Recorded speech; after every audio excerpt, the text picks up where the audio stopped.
मेरे प्यारे दोस्तों नमस्कार। मैं अजय कुमार आप सभी का एटीएम क्लासेस में स्वागत करता हूं।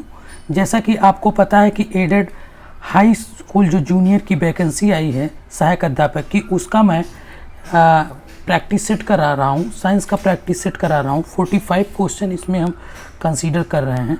इसमें 50 क्वेश्चन कंसीडर कर रहे हैं। यदि आप 45 प्लस कंसीडर करते हैं तो आपकी तैयारी बेस्ट है। यदि आप 40 to 45 करते हैं तो आप मेहनत करिए। इससे बिलो हैं तो आपको बहुत मेहनत करने की ज़रूरत है। इसके पहले मैंने जो अनिवार्य विषय है उसका सिलेबस मैंने दे रखा है। ये आप सिलेबस देख सकते हैं। इसके पश्चात ये हमारा रीजनिंग का है। ये हमारा समान विज्ञान भी इसमें कंसीडर किया गया है जो अनिवार्य विषय है, सारे ग्रुप के लिए है। दूसरी चीज़ ये रीजनिंग देख लीजिए, इसमें दिया गया है। और अपना गणित का ये भी सब्जेक्ट देख लीजिए। उसके बाद आप ये विज्ञान का सिलेबस देख लीजिए। नेक्स्ट जो है ये आपका पूरा विज्ञान का सिलेबस है। ठीक है, अम्ल चाल लवण उष्मा एवं ताप, ये सारी चीज़ें हैं। उसके बाद हम आ जाते हैं प्रैक्टिस सेट पे। प्रैक्टिस सेट पे मेरे प्यारे दोस्तों आप यहाँ पर देख सकते हैं कि पहला क्वेश्चन जो है, शक्ति की इकाई को क्या कहा जाता है। तो जो शक्ति की इकाई है उसे क्या कहते हैं? वाट कहते हैं, न्यूटन कहते हैं, जूल कहते हैं, पास्कल कहते हैं। तो जो शक्ति की इकाई होती है मेरे प्यारे दोस्तों उसको वाट कहते हैं। क्या कहते हैं? वाट कहते हैं, क्योंकि P = W/T। ठीक है। और जूल किसका मात्रक है? वर्क का। पास्कल किसका मात्रक है? प्रेशर का, दाब का। न्यूटन किसका मात्रक है? फोर्स, बल का।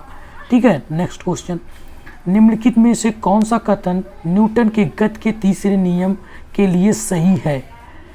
पहला, एक बल एक ही निकाय पर लागू होता है, एक ही निकाय पर विपरीत दिशा में लागू होता, बल अलग अलग निकाय पर विपरीत दिशा में लागू होता है, बल दूरी पर निर्भर करता है। तो आप इस क्वेश्चन का करेक्ट आंसर दीजिए, क्या होगा? ठीक है, दीजिए क्या होगा। क्या क्वेश्चन कह रहा है कि आप जानिए कि न्यूटन का पहला नियम क्या होता है। न्यूटन का नियम है जड़त्व का नियम है। क्या है? जड़त्व का नियम। जड़त्व के नियम के अनुसार यदि कोई वस्तु गतिमान है तो गतिमान रहेगी जब तक उस पर कोई बाह्य बल न लगाया जाए, और अगर कोई स्थिर अवस्था में है तो स्थिर रहेगी जब तक कोई बाह्य बल न लगाया जाए। नेक्स्ट जो है दूसरा नियम है F = ma, जिसको बोलते हैं संवेग परिवर्तन की दर। संवेग परिवर्तन की जो दर है, क्या है? संवेग परिवर्तन की दर को हम क्या कहते हैं? फोर्स कहते हैं। संवेग परिवर्तन, ठीक है, संवेग परिवर्तन की दर। ठीक है। और थर्ड नियम है, तीसरा जो नियम है रिएक्शन मतलब क्रिया प्रतिक्रिया का नियम। क्रिया प्रतिक्रिया का नियम। तो क्रिया प्रतिक्रिया के नियम भी क्या है? वह बल अलग अलग निकाय पर विपरीत दिशा में लागू होता है। तो कौन सा सही होगा इसका? C option is correct option. ठीक है। नेक्स्ट क्वेश्चन है, यदि दो वस्तुओं के बीच की दूरी समान दूरी से 6 गुना अधिक हो जाए तो F क्या होगा? पहले आपको ये पता होना चाहिए कि इसका क्या होता है। देखिए इसमें क्या होता है, F = Gm1m2/r²। जब दूरी को 6 गुना कर दिया जाएगा तो आपको पता है कि स्क्वायर है तो 36 हो जाएगा, तो फोर्स का कितना हो जाएगा? 1/36 गुना। ठीक है। निम्नलिखित में से कौन सा विद्युत आवेश का सुचालक है? पहला कांच, दूसरा कागज, तीसरा तांबा, चौथा पानी। तो इसका करेक्ट ऑप्शन क्या है? जो विद्युत का सुचालक है मेरे प्यारे दोस्तों वो कौन सा है? कांच तो हो नहीं सकता, ये हो नहीं सकता, कागज पानी हो नहीं सकता, तो क्या होगा? तांबा, कापर। ठीक है। नेक्स्ट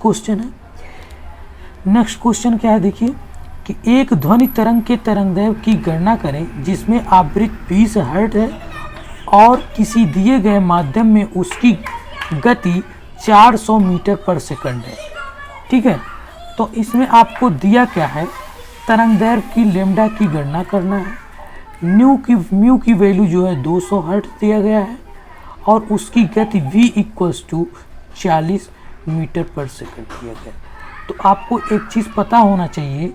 पता क्या होना चाहिए कि v equals to lambda mu होता है, तो आपको lambda equals to v upon mu. अब बताइए चाल कितना है, 400 अपान 200 इक्वल्स टू 2 क्या है, 2 मीटर है, क्योंकि मीटर पर सेकंड में। तो इसका करेक्ट ऑप्शन क्या होगा, D option is correct option. ठीक है। एक दर्पण की वक्रता की फोकस लंबाई और त्रिज्या के बीच संबंध क्या है। तो आपको ये चीज़ पता होना चाहिए कि R इक्वल्स टू 2F, ठीक है, या इसी की F इक्वल्स टू R/2 होता है।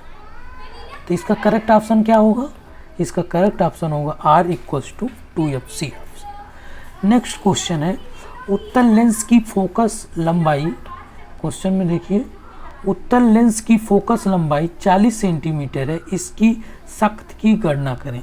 इसमें दो चीज़ होती है, अगर आपकी लंबाई फोकस लंबाई अगर सेंटीमीटर में दे दी है तो इसका जो फार्मूला होता है 100/f, 100 उत्तल लेंस की जो फोकस इसकी शक्ति की गणना होगी वो P इक्वल्स टू 100/f, जब फोकस लेंथ की लंबाई सेंटीमीटर में दी है। अगर यह मीटर में दी गई है तो P equals to 1/f dioptre direct होगा। ठीक है, तो आप देखिए क्योंकि ये सेंटीमीटर में दिया गया इसलिए 100/50 equals to 2 dioptre, correct option.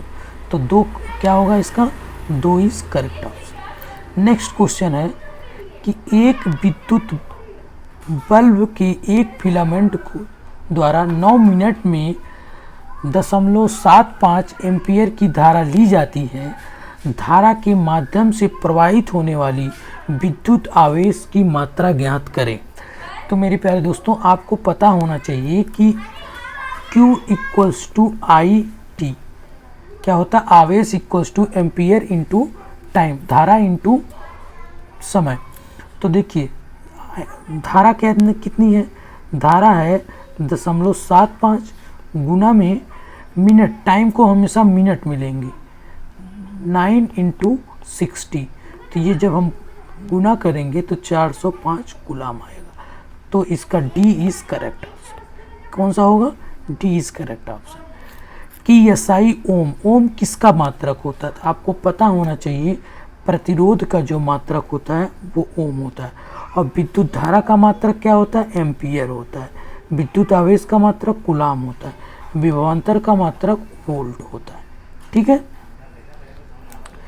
AC को डीसी में बदला जाता है कंडेंसर के द्वारा, रेक्टिफायर के द्वारा, एम्पलीफायर के द्वारा, फिल्टर के द्वारा। तो एसी को जो डीसी में बदलता है, एसी को डीसी में जो बदलता है रेक्टिफायर बदलता है। और मेरे प्यारे दोस्तों, डीसी टू एसी में कौन बदलता है, तो वो कौन बदलता है, इन्वर्टर। ठीक है, ये चीज़ पता होनी। एक साधारण चुंबक किसे आकर्षित नहीं करता है, लोहा को, निकिल को, कांसा को, स्टील को। तो जो कांसा होता है उसको कभी चुंबक आकर्षित नहीं करता है। प्रत्यावर्ती धारा का आविष्कार किसने किया था, न्यूटन ने, थॉमस एडिसन ने, निकोला टेस्ला ने, अल्बर्ट आइंस्टीन ने। तो मेरे प्यारे दोस्तों, एसी का जो आविष्कार था वो निकोला टेस्ला ने किया था। ये चीज़ आपको याद हो जानी चाहिए। नेक्स्ट क्वेश्चन है, समुद्र में निम्न में से कौन सी ऊर्जा पाई जाती है। पहला समुद्र तरंग ऊर्जा, भूतापीय ऊर्जा, समुद्र तापीय ऊर्जा। दूसरा ज्वारीय ऊर्जा, नाभिकीय ऊर्जा, समुद्र तापीय ऊर्जा। समुद्र तरंग ऊर्जा, नाभिकीय ऊर्जा और समुद्र तापीय ऊर्जा, ज्वारीय ऊर्जा, समुद्र तरंग ऊर्जा, तापीय ऊर्जा। तो क्या होगा, देखिए समुद्र तरंग ऊर्जा तो पाई जाती है, ठीक है, भूतापीय ऊर्जा नहीं, और समुद्र तापीय ऊर्जा, ठीक है, तो ज्वारीय ऊर्जा, नाभिकीय ऊर्जा और समुद्र तापीय ऊर्जा, ठीक है। समुद्र तरंग ऊर्जा, नाभिकीय ऊर्जा, नाभिकीय ऊर्जा तो नहीं पाई जाती, ये तो गलत है। नाभिकीय ऊर्जा, ये भी गलत है। तो बी और सी तो गलत हो गया। अब ज्वारीय ऊर्जा, समुद्र तरंग ऊर्जा, समुद्र तापीय ऊर्जा। तो इसमें कौन सा करेक्ट ऑप्शन होगा, आप सोच के बताइए इसका करेक्ट ऑप्शन क्या होगा। इसका जो करेक्ट ऑप्शन होगा मेरे प्यारे दोस्तों, ज्वारी ऊर्जा, समुद्र तरंग ऊर्जा, समुद्र तापीय ऊर्जा। ठीक है, समुद्र तरंग ऊर्जा और समुद्र तापीय ऊर्जा। अब इसमें आप कहेंगे कि भूतापीय ऊर्जा नहीं होगा, ठीक है, क्योंकि भूतापीय ऊर्जा तो हमारा राजस्थान वगैरह में पाया जाता है। ठीक है, तो इसका करेक्ट ऑप्शन डी होगा। एक रासायनिक अभिक्रिया के दौरान अभिक्रिया और उत्पादों के द्रव्यमानों का योग अपरिवर्तित रहता है, इसे क्या कहा जाता है? तो जो हमारा देखिए, एक जो है इसको क्या कहेंगे, एक रासायनिक अभिक्रिया के दौरान अभिक्रियाओं और उत्पादों के द्रव्यमानों का योग अपरिवर्तित रहता है, तो इसे क्या कहते हैं? इसे द्रव्यमान संरक्षण का सिद्धांत कहते हैं। ठीक है, निम्न में से किस तत्व के प्रतीक में केवल एक अक्षर होता है? कॉपर में Cu होगा, कार्बन में C होगा, क्लोरीन में Cl होगा, कैल्शियम में Ca होगा। तो इसका करेक्ट ऑप्शन क्या होगा? बी। प्रोटॉन में धनात्मक आवेश होता है। प्रोटॉन में जो आवेश होता है 1.6 × 10⁻⁻19 कूलाम, और जो द्रव्यमान m होता है 1.67 × 10⁻27 kg होता है। ठीक है, ये चीज़ याद होनी चाहिए। दूसरा है, हाइड्रोजन के समस्थानिक ड्यूटेरियम में होते हैं। तो आपको पहले पता होना चाहिए कि हाइड्रोजन के 3 समस्थानिक होते हैं, एक प्रोटियम, दूसरा ड्यूटेरियम और तीसरा ट्राइटेनियम। तो इसको 1H1, 1H2, 1H3, इसके 3 समस्थानिक होते हैं। तो वैसे नॉर्मल जो 1H1 है, इसमें मेरे प्यारे दोस्तों न्यूट्रॉन पाए ही नहीं जाते हैं, इसमें n की वैल्यू 0 होती है। जबकि प्रोटियम है 1H2, तो इसमें एक प्रोटॉन, एक न्यूट्रॉन, एक प्रोटॉन, एक प्रोटॉन, एक न्यूट्रॉन और एक इलेक्ट्रॉन पाया जाता है। ठीक है, तो एक प्रोटॉन और एक neutron, B is correct option. सोना को घोल सकता है ग्लिसरीन? बिल्कुल नहीं। Petroleum ether? बिल्कुल नहीं। Ethanol, methanol? बिल्कुल नहीं। एक्वारेजिया, पहले आपको पता होना चाहिए एक्वारेजिया क्या होता है। क्या एक्वारेजिया, HNO3 प्लस HCl को 1:3 के अनुपात में जब मिलाते हैं तो इसी को क्या बोलते हैं? एक्वारेजिया कहते हैं। और एक्वारेजिया में हमें सोना को पूर्ण रूप से घोला जा सकता है। नेक्स्ट क्वेश्चन है, एल्युमिनियम ऑक्साइड प्रकृति में, आपको मैंने इसके पहले वाले वीडियो में बताया था कि Al2O3 जो एल्युमिनियम ऑक्साइड है, ये हमेशा उभयधर्मी होता है। यह एसिड और बेस के ऑक्साइड दोनों के साथ क्रिया करता है। ठीक है, नेक्स्ट क्वेश्चन, लेड नाइट्रेट को जोरदार ढंग से गर्म करते समय निकलने वाले लाल भूरे रंग की गैस का नाम क्या है? तो आपको पहले ये चीज़ पता होना चाहिए कि लेड नाइट्रेट जो है, इसका फार्मूला होगा PbNO3 का होल ट्वाइस। जब इसको गर्म करेंगे मेरे प्यारे दोस्तों, तो PbO प्लस NO2 और ऑक्सीजन निकलती है। अब इसी को आप बैलेंस कर दीजिए। इसको जब बैलेंस करेंगे तो यहाँ पर 2 हो जाएगा और यहाँ पर 2 PbO हो जाएगा और यहाँ पर 4 NO2 हो जाएगा। ठीक है, तो हमारा इसका जो कौन सी गैस निकल रही? ऑक्सीजन निकल रही है। तो ऑक्सीजन इसमें दिया नहीं गया है, लेकिन नाइट्रोजन डाइऑक्साइड NO2 निकल रही है, NO2 निकल रही है। तो करेक्ट ऑप्शन क्या होगा? Nitrogen dioxide. जब लेड नाइट्रेट को हम गर्म करेंगे तो नाइट्रोजन डाइऑक्साइड गैस हमारी निकलती है। कार्बन का एक अपर रूप नहीं है। आपको पता है कि कार्बन के 3 अपर रूप होते हैं, पहला हीरा, दूसरा ग्रेफाइट और तीसरा फ्लोरीन। ठीक है, तो इसमें कार्बन डाइऑक्साइड ये हमारे कार्बन का अपर रूप नहीं है। अनबुझे चूने का आणविक सूत्र होता है। आपको पता होना चाहिए कि कैल्शियम ऑक्साइड ये बुझा हुआ चूना होता है, सॉरी अनबुझा चूना होता है, और calcium oxide, calcium hydroxide CaOH का होल ट्वाइस, ये होता है बुझा हुआ चूना। और कैल्शियम कार्बोनेट चूना पत्थर होता है। क्या होता है? चूना पत्थर होता है। और कैल्शियम क्लोराइड तो आप लोग जान ही रहे हैं। तो नेक्स्ट क्वेश्चन जो इसका करेक्ट ऑप्शन आपको पता होना चाहिए क्या होगा, तो कैल्शियम ऑक्साइड, इसी को बोलते हैं अनबुझा चूना। क्या बोलते हैं? अनबुझा चूना। नेक्स्ट क्वेश्चन है, धातु जो 35 डिग्री सेंटीग्रेड तापमान के ऊपर द्रव अवस्था में रहता है। देखिए जो दो धातुएं हैं जो द्रव अवस्था में रहती, एक पारा है और दूसरा गैलियम है, ठीक है, और एक उपधातु है, एक उपधातु ब्रोमीन है जो द्रव अवस्था में होती है। तो ये चीज़ आपको याद हो जाए। अगर उपधातु पूछेगा तो ब्रोमियम होती है जो द्रव अवस्था में होती है, और अगर धातु पूछे जो द्रव अवस्था में पाई जाती है वो पारा और गैलेनियम होगा। तो इसका करेक्ट ऑप्शन सी होगा। नेक्स्ट क्वेश्चन है, स्टेनलेस स्टील का आविष्कार किसने किया था? तो आपको पता होना चाहिए कि स्टेनलेस स्टील जो है, जो स्टेनलेस स्टील है, इसका आविष्कार हैरी ब्रियरली ने किया था। हैरी ब्रियरली ने किया था, ठीक है। अब आप बताइए कि स्टेनलेस स्टील में मिलाया क्या जाता है? तो स्टेनलेस स्टील में मिलता है फेरस, क्रोमियम और कार्बन, ठीक है। फेरस, क्रोमियम और कार्बन, ये तीनों एक मतलब फिक्स अमाउंट में मिलाए जाते हैं तो स्टेनलेस स्टील हमारा बनकर निर्माण होता है। स्टेनलेस स्टील क्रोमियम मिला देने से जंग रहित बन जाता है। नेक्स्ट क्वेश्चन है, सिरके में उपस्थित जैविक अम्ल कौन सा है?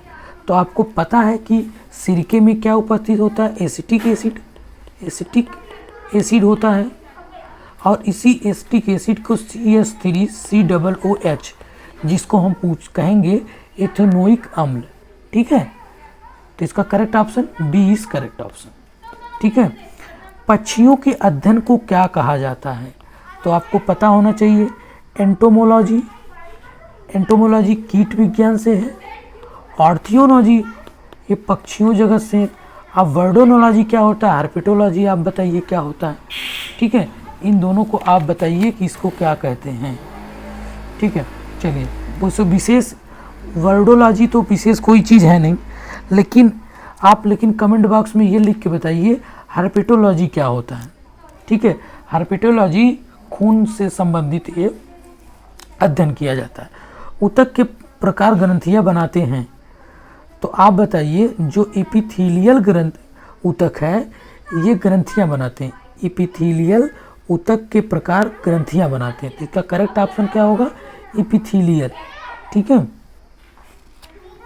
जो विज्ञान में डीएनए का पूर्ण रूप क्या है? तो जो डीएनए का, पहले तो आप बताइए डीएनए का नाम किसने दिया था, पूछता है।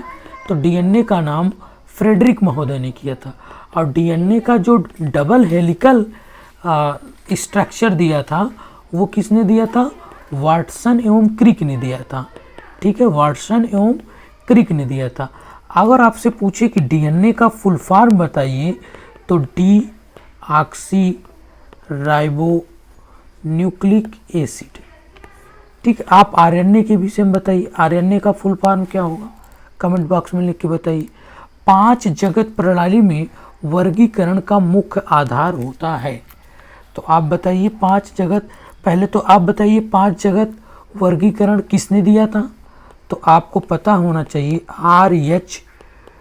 विटेकर महोदय ने दिया था, ठीक है। विटेकर महोदय ने दिया था, और कभी कभी सन पूछ ले तो 1969 में, ठीक है। इन्होंने प्राणी जगत को 5 भागों में बांटा था, ठीक है, और इसको आधार इन्होंने पोषण माना था। क्या माना था? पोषण माना था। इसमें क्या क्या माना था इन्होंने? एक तो मोनेरा को लिया था, मोनेरा, प्रोटिस्टा, लिखते जाइएगा आप, प्रोटिस्टा हुआ, और फंजाई हुआ, उसके बाद आपका प्लांट हुआ, उसके बाद जो लास्ट है एनिमेलिया हुआ। क्या हुआ? एनिमेलिया, ठीक है। ये आपका R.H. विटेकर महोदय ने 1969 में 5 जगत प्रणाली में बांटा था, मोनेरा, प्रोटिस्टा, फंजाई, प्लांट और निमेलिया। नेक्स्ट क्वेश्चन है, उभयचरों और अधिकांश सरीसृपों में होता है। तो आपको पता होना चाहिए कि उभयचरों में कितना कच्छी होते हैं, ये 3 कच्छी होते हैं। कितने कच्छी होते हैं? 3 कच्छी होते हैं। और जो स्तनपायी होते हैं जैसे मनुष्य हुआ, ये कितने कच्छी होते हैं? 4 कच्छी होते हैं। ठीक है। और 2 कच्छी कौन होता है? जितने जली होते हैं, जली, वो कितने कच्छी होते हैं? 2 कच्छी होते हैं। ठीक है। जैसे मछली, अगर आपसे पूछे जली कितने कच्छी होते हैं, तो जली 2 कच्छी होते हैं, इनके हृदय में 2 कच्छ पाए जाते हैं। अगर आपसे पूछे उभयचर कितने कच्छी होते हैं, तो आप कहेंगे 3 कच्छी होते हैं। अगर स्तनपायी पूछे जैसे मनुष्य, तो 4 कच्छी होते हैं। अब 3 कच्छी में मेरे प्यारे दोस्तों 2 अलिंद होता है, 2 अलिंद होता है और 1 निलय होता है। ठीक है, ये चीज़ आप जान लीजिए। नेक्स्ट क्वेश्चन है, निम्नलिखित में से कौन सा प्लाज्मा प्रोटीन रक्त स्कंदन में निहित है? तो आपको पता होना चाहिए कि जो फाइब्रिनोजन है, ये हमारा प्रोटीन रक्त के स्पंदन में सहायता होता है। फाइब्रिनोजन से जब हमारा स्किन कट जाती है, तो फाइब्रिनोजन की मदद से ही वो हमारे थक्का जमने लगता है, ब्लड क्या बनने लगता है? थक्का बनने लगता है। वो किसकी वजह से? फाइब्रिनोजन की वजह से। हृदय मेम्ब्रेन को 2 परतों से ढका होता है। इन झिल्लियों को क्या कहा जाता है? पहला pulmonary membrane, pericardial membrane, precaval membrane, systematic membrane. तो पेरिकार्डियल मेम्ब्रेन जो है, ये हृदय जो ढका होता है, जो हृदय का आवरण जिससे ढका होता है, उस मेम्ब्रेन को क्या बोलते हैं? Pericardial membrane. तो इसका करेक्ट ऑप्शन क्या होगा? 20 करेक्ट ऑप्शन। निम्नलिखित में से मानव मस्तिष्क का वह हिस्सा कौन सा है जिसमें विचारों का संग्रह होता है? तो आपको पहले पता होना चाहिए कि अग्र मस्तिष्क में विचारों का संग्रह होता है। अगर सेरिब्रम दिया होता तो सेरिब्रम हम लगाते। ठीक है, सेरिब्रम नहीं दिया है तो अग्र मस्तिष्क इज करेक्ट ऑप्शन। मनुष्य के शरीर में वर्टिब्रेट निम्न में से किसका भाग है? तो आपको पता होना चाहिए कि वर्टिब्रेट जो है रीढ़ की हड्डी, बोन मैरो, ठीक है, इसका भाग होता है। निम्नलिखित में से कौन सा विकल्प पाचक एंजाइम नहीं है? पाचक एंजाइम नहीं है तो protease, amylase, lipase, superoxide dismutase. तो ये देखिए, प्रोटीएस, एमाइलेज, लाइपेज, ये तीनों पाचक एंजाइम है, जबकि चौथा सुपर ऑक्साइड तो पाचक एंजाइम है, लेकिन ये एंजाइम पाचक एंजाइम नहीं है। एंजाइम तो है लेकिन पाचक एंजाइम नहीं है। ये क्या काम करता है कि जो ब्लड में हमारा जो गंदी चीज़ें, जो अशुद्ध चीज़ें हैं, उनको क्या करता है? उनको फिल्टर करने का काम करता है, उनको जो है हटाने का काम करता है, उनको शुद्ध करने का काम करता है। ठीक है, तो सुपर ऑक्साइड का क्या काम होता है? सुपर ऑक्साइड का क्या काम होता है? तो सुपर ऑक्साइड जो करता है वो हानिकारक ऑक्सीजन अणुओं को तोड़ने का काम करता है। जो हमारे ब्लड में जो हानिकारक हैं उनको जो है तोड़ने का काम करता है। ठीक है, नेक्स्ट क्वेश्चन है, उस अंग का नाम दे जहां भ्रूण विकसित होता है। तो भ्रूण जो है, भ्रूण विकसित तो मेरे प्यारे दोस्तों गर्भाशय में होता है। कहाँ पर होता है? गर्भाशय में होता है। लेकिन अगर पूछे कि निषेचन की क्रिया कहाँ होती है, तो निषेचन की क्रिया मेरे प्यारे दोस्तों वो फैलोपियन ट्यूब में होती है।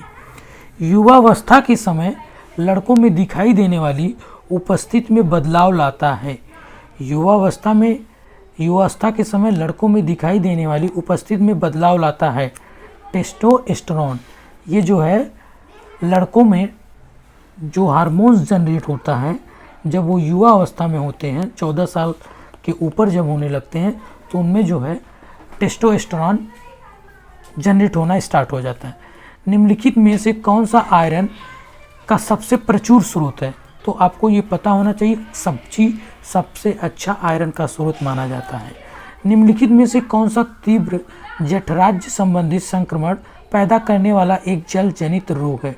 तो जब जल जनित रोग कर दे और संक्रमण रोग पड़े तो हैजा इकलौता जो है, आपको पता है कि ये पानी की अशुद्धियों के कारण जो है हैजा हमारा होता है। चेचक किस वायरस के कारण होता है? तो आपको पता होना चाहिए कि चेचक किस वायरस के कारण होता है? वेरिसेला वायरस के कारण होता है। पादपों के किस समूह के अंतर्गत सबसे साधारण केंद्रिक संरचना वाले पादप पाए जाते हैं? सबसे साधारण कहे, क्या कहे? अगर कहे सबसे साधारण, ठीक है, या सबसे साधारण कहे या निम्न कोटि का कहे, तो मेरे प्यारे दोस्तों आप क्या लगाएंगे? बायोफाइटा, बायोफाइटा नहीं, थैलोफाइटा। ठीक है, ये हमारा बी नहीं, ये ऑप्शन सही है। ठीक है, कौन सा ऑप्शन सही है? B option, Thallophyta. थैलोफाइटा सबसे साधारण है, उसके बाद ब्रायोफाइटा है, तब टेरिडोफाइटा है, तब जो है एंजियोस्पर्म है, स्पर्म्स है, उसके बाद जिम्नोस्पर्म्स। ठीक है, निम्न में से कौन सा समूह अनावृत बीज उत्पन्न करता है? तो जैसा आपको पता है कि अनावृत बीज प्रकाश संश्लेषण के लिए आवश्यक नहीं है। आपको पता है कि ऑक्सीजन, क्योंकि इसमें उत्पन्न होता है प्रकाश संश्लेषण में, इसलिए इसमें आवश्यक ऑक्सीजन नहीं है। निम्नलिखित में से किस प्रकार के प्रजनन से अधिक विविधता उत्पन्न होती है? तो एक तो लैंगिक और अलैंगिक। अलैंगिक में मेरे प्यारे दोस्तों जैसा है वैसा सेम टू सेम हो जाएगा। ठीक है, अलैंगिक प्रजनन। लेकिन लैंगिक प्रजनन में सबसे ज़्यादा विविधता उत्पन्न होती है। तो इसका करेक्ट ऑप्शन क्या होगा? डी इज करेक्ट ऑप्शन, ये अपना करेक्ट है। ठीक है, इनमें से कौन सा एक पादप उत्पाद नहीं है? तो जूट पादप से पादप, रबड़ भी, सागौन भी, तो शहद अपना मधुमक्खी से मिलता है। ठीक है, निम्नलिखित में से कौन ट्रांसजेनिक फसल का एक उदाहरण नहीं है? तो आप मेरे प्यारे दोस्तों ये क्वेश्चन में मुझे डाउट है, तो आप मुझे बताइएगा ट्रांसजेनिक फसल क्या होता है? क्या चीज़? ट्रांसजेनिक फसल क्या होता है? पोलियो टीके की खोज किसने की थी? तो इसके पहले मैंने आपको बता दिया था, जोनास साल्क ने पोलियो टीके की खोज की थी। मैरी क्यूरी ने रेडियोधर्मिता की खोज की थी। किसका? रेडियो की खोज, रेडियोधर्मिता की। और लुई पास्चर ने किसका खोज किया था? लुई पास्चर ने पाश्चुरीकरण का खोज किया था। और अलेक्जेंडर फ्लेमिंग ने पेनिसिलिन की खोज की थी। पौधों में लाल रोग बिछना किसे प्रभावित करता है? तो ये गन्ना को प्रभावित करता है। द्वारा मिट्टी की उर्वरता में केंचुए की भूमिका का अध्ययन किया था, तो इस किसने किया था? चार्ल्स डार्विन महोदय ने। ठीक है, मेटाबॉलिज्म संबंधित है। शरीर में होने वाली सभी रासायनिक प्रतिक्रियाएं सरल अणुओं से जटिल अणुओं की संरचना, उपचय एवं अपचय। तो मेटाबॉलिज्म जो होता है मेरे प्यारे दोस्तों, वो एक रासायनिक क्रिया है और यह सरल अणुओं को जटिल अणुओं में संश्लेषण करता है, और इसमें ऑक्सीडेशन और रिडक्शन दोनों होता है। तो ये D option is correct option. मेरे प्यारे दोस्तों, मैंने आपको ये 50 क्वेश्चन बहुत जल्दी कराने की कोशिश की, क्विक रिवीजन कराने की कोशिश की, और आप हर ऑप्शन का, प्रत्येक ऑप्शन का आप ढूंढा करिए कि प्रत्येक ऑप्शन के विषय में क्या कहा जाए। प्रत्येक ऑप्शन के विषय में आप सोचिए, तो आपकी तैयारी और बेहतर हो सकती है। यदि आप लोगों को ये वीडियो अच्छा लगा